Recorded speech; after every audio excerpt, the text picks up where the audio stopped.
Assalamu alaikum class. So let's start a new topic in which we are going to discuss about the biological problems, hypothesis and deductions and experiment. So when any biological problem occur in our world, either it is related from environmental, ecological or health related. So these all kinds of problems will be sorted out in the scientific method by the scientist. No matter the problem is from ecological, environmental based or health related, we will follow the same protocol to solve the problem. हम जो है वो same protocol follow करेंगे, either the problem from the environmental based or health related. अगर तो health related है तब भी हम वही same protocols follow करेंगे जो हम environmental based problem को solve करने के लिए follow करते हैं. ठीक है. Here we take an example of malaria, the greatest killer disease of man for centuries. You are familiar with the disease of malaria, which is spread through a female Anopheles mosquito. Previously, the cause of malaria was unknown. अगर आप अपने previous word में जाएं तो आप देखेंगे कि जब मलेरिया हुआ था तो साइंटिस्ट को या लोगों को नहीं पता था कि हाउ मलेरिया अकर, मलेरिया हो कैसे रहा है. People think that the malaria is caused by a bad air.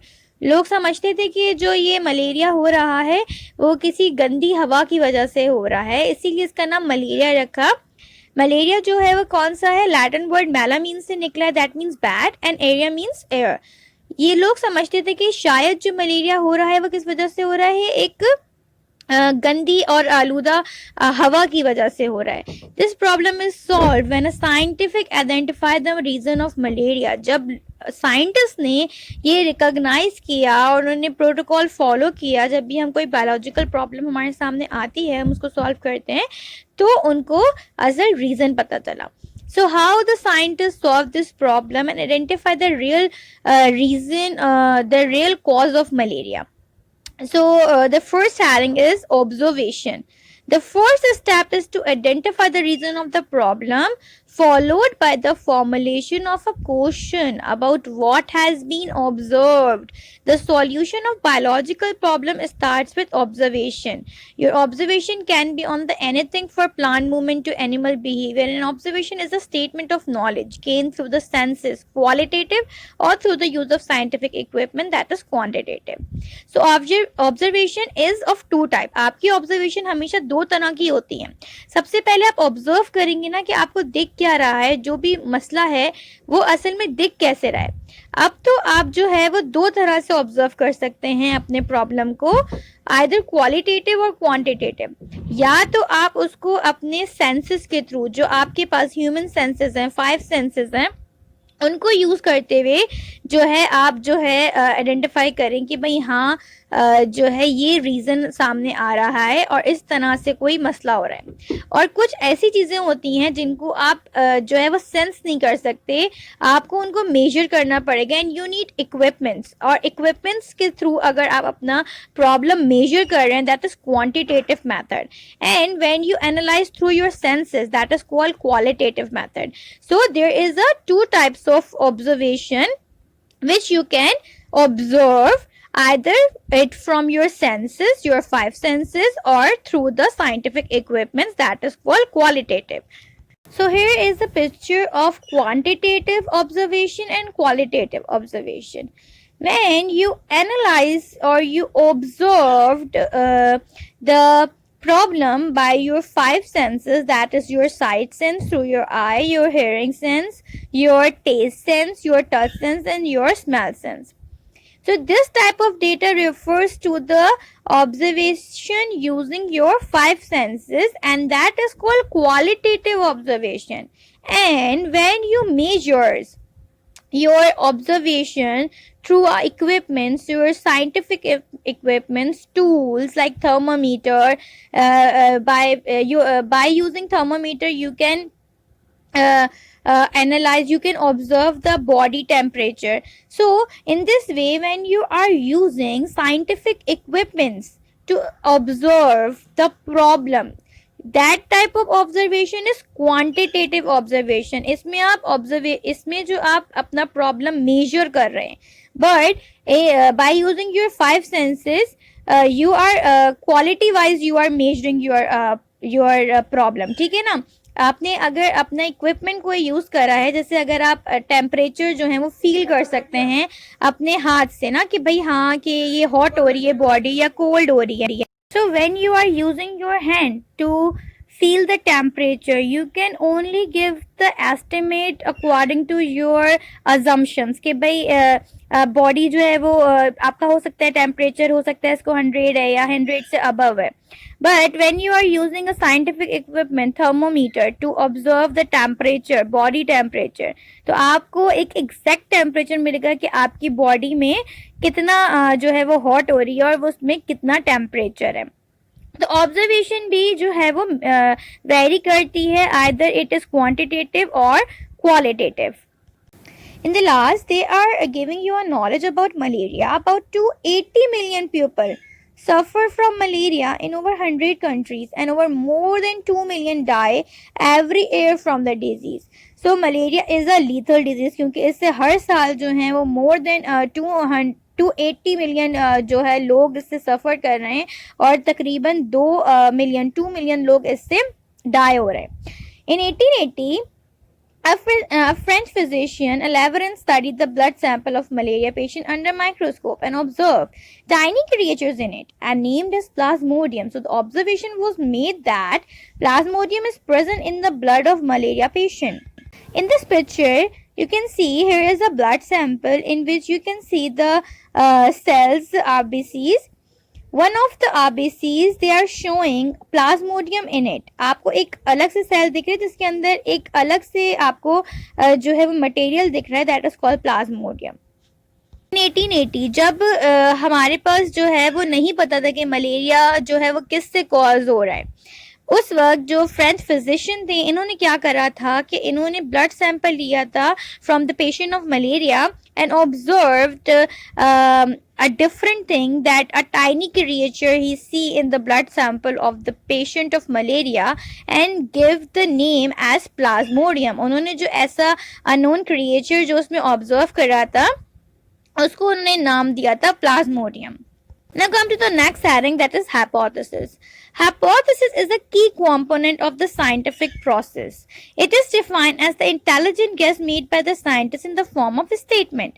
It is important to note that a hypothesis must be testable. That means you should be able to test your hypothesis through experimentation. Your hypothesis must either be supported or falsified by your experiment. अच्छा जी, अब तक आप लोगों ने क्या करा था, आप लोग केमिस्ट्री और फिजिक्स वगैरह में पढ़ते होंगे लॉ, प्रिंसिपल, हाइपोथेसिस. ठीक है, तो अभी आप लोगों ने सिर्फ वो पढ़ा जो साइंटिस्ट ने आपको दिया, आपने उसको लर्न करा कि साइंटिस्ट ने क्या लिखा है, but you don't know how to create a hypothesis. But after study this topic, you are able to create a hypothesis.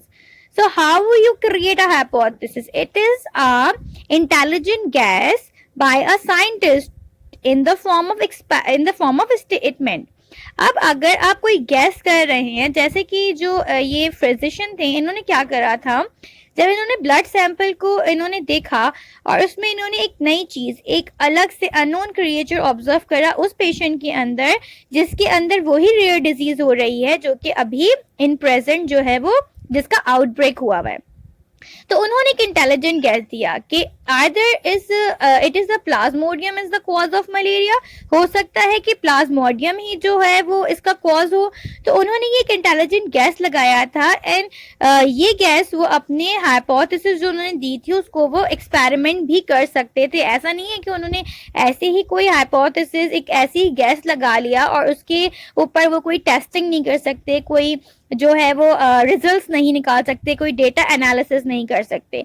तो अगर कोई आप हाइपोथेसिस में गैस देते हैं तो your gas must be testable. आपका गैस जो है वो टेस्टेबल होना चाहिए, उसके ऊपर आप जो है प्रॉपर डेटा और डॉक्यूमेंटेशन कर सकते हो. ऐसा ही गैस आप जो है वो करते हैं जिस तरह से इन साइंटिस्ट ने करा according to the results. Now, come to the next para, that is, for example, in malaria case, an intelligent guess is made after observation that Plasmodium is the cause of malaria, but it is only a guess which can be presented as a hypothesis. इन्होंने एक बहुत अच्छा gas दिया था कि हो सकता है प्लाज्मोडियम ही कॉज है मलेरिया की, क्योंकि अगर ब्लड के अंदर उनको एक ऐसा चीज दिखी थी जो कि एक अननोन थी, और उस वक्त उस बंदे को भी वही डिजीज थी जो कि एक अननोन डिजीज के तौर पे आउटब्रेक हुआ था, तो इन्होंने ये गैस दिया था. अब इन्होंने इसको बाकायदा एक्सपेरिमेंट्स के थ्रू, टेस्ट के थ्रू, डेटा के थ्रू इस चीज को बाकायदा प्रूफ करना था कि either it is a true guess और a false guess. Now come to the next heading. After giving a hypothesis, biologists collect the information about the problem and formulate the hypothesis by using reasoning process. Either is inductive reasoning or deductive reasoning. So through these reasoning, they are going to analyze the whole hypothesis. So what is inductive reasoning and deductive reasoning? In inductive reasoning, the scientists move from specific to general. For example, shark is a fish. All fishes have scales, therefore shark also have scales. इनमें ये कहाँ गए? Specific से general में गए. Fishes क्या है? General है. पर शार्क क्या है? उसकी एक अलग से स्पीशी है. तो ये पहले किस पे आए? शार्क पे आए और उन्होंने कहा shark is a fish. Shark क्या है? फिश है. और फिर इन्होंने कहा कि all fishes have scale, therefore shark also have scale. इसीलिए शार्क के पास भी स्केल है. तो ये स्पेसिफिक से जनरल की तरफ गए, जिसमें शार्क क्या है? स्पेसिफिक है. आप अपनी स्पीशीज में आते हैं, किंगडम से आप स्पीशी की तरफ मूव होते हैं, तो आप जनरल से स्पेसिफिक की तरफ जाते हैं. जैसे आप ह्यूमन की बात कर लें तो ह्यूमन क्या है? किंगडम एनिमेलिया से बिलोंग करते हैं. एनिमेलिया में तो बहुत सारे एनिमल्स हैं, ठीक है ना, सारे एनिमल्स आते हैं, पर जैसे जैसे आप उनकी फैमिली और उनकी ऑर्डर पे आते हैं, जेनस पे आते हैं, वो स्पेसिफिक होने लगते हैं उनके स्पेसिफिक कैरेक्टर्स की वजह से. तो इसी तरह आपने जो इंडक्टिव रीजनिंग होती है उसमें क्या होता है कि आप स्पेसिफिक से जनरल की तरफ जाते हैं कि स्पेसिफिक आपने स्पीशी ले ली, शार्क ले लिया और आप उसकी बात कर रहे हैं और फिर आप जनरल की तरफ मूव हो रहे हैं. तो इसमें इन्होंने एक एग्जांपल दी है. इस तरह से प्रॉब्लम सॉल्व करने के लिए जब हम रीजनिंग करते हैं तो उसमें हम स्पेसिफिक से जनरल की तरफ मूव होते हैं. Now come to the next reasoning, that is deductive reasoning, in which we are moved from general to specific, and in this is reasoning the reasoning is based on if and then statement. For example, if plasmodium is the cause of malaria, then all the malaria patients should have plasmodium in the blood. अगर उन्होंने scientist ने ये gas दिया था कि malaria जो है वो हो सकता है कॉज है, प्लाज्मोडियम जो है वो हो सकता है मलेरिया की कॉज हो. अब ये कह रहे हैं क्या कि अगर प्लाज्मोडियम कॉज है मलेरिया की, तो जितने भी मलेरिया के पेशेंट आ रहे हैं तो उनके सबके ब्लड सैंपल्स के अंदर हमें प्लाज्मोडियम मिलना चाहिए. तो ये इफ एंड देन स्टेटमेंट हुई कि if plasmodium is the cause of malaria, then all the malaria patient have plasmodium in their blood. So understood the reason how the inductive reasoning and deductive reasoning is differ from each other. किस तरह से ये जो है वो एक दूसरे से अलग है. हमारे इंडक्टिव रीजनिंग में हम स्पेसिफिक से जनरल मूव हो रहे हैं और डिडक्टिव रीजनिंग में हम जनरल से स्पेसिफिक की तरफ मूव हो रहे हैं. इसमें इफ एंड देन का स्टेटमेंट जो है वो यूज हो रहा है. Thank you students.